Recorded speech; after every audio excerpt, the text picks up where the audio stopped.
Uyabona ke sihlobo sami. Manje ke lapha ngiphethe. Ngikhuluma kuKhosi FM.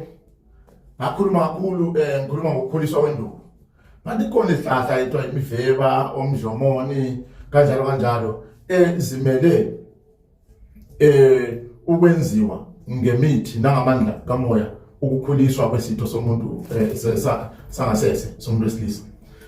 Nakho ke angithi senizogijima nje nisiyothatha wena ndoda wena mngani wami ofuna ukuthi yonke nje into engiphethe noma yazi kumele ugcine uyifaka lapho kumalokho ma social media kunandaba lokho vele ngibaba wakho mina noma ubhuti wakho umdala so ngafubonela kimi ufunde kimi unabo 5 years nje upractice lapho ngizalelwa kuyo lento le ngizalwa zinyanga emakho lapha elishongo right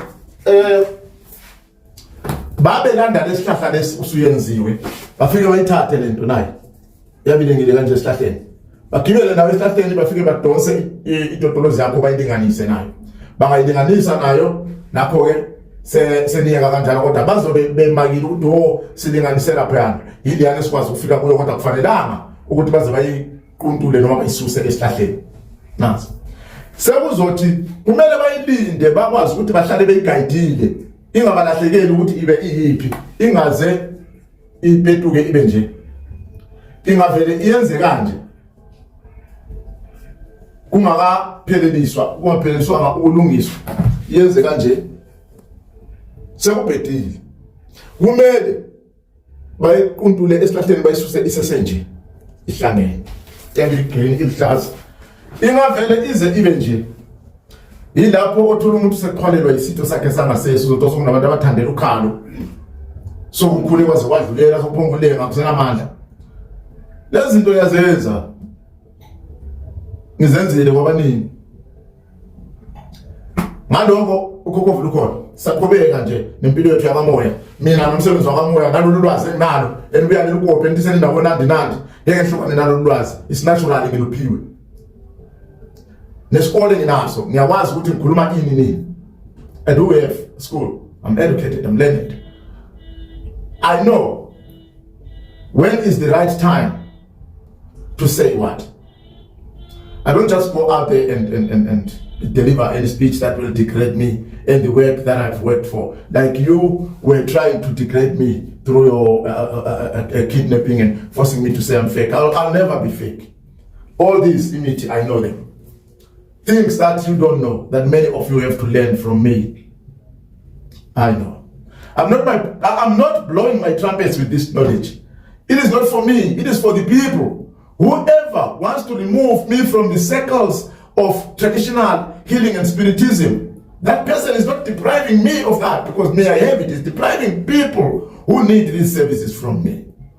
I'm always supercharged and I've been charged by those who were trying to stop me. Realizing that you were trying to stop me made me come super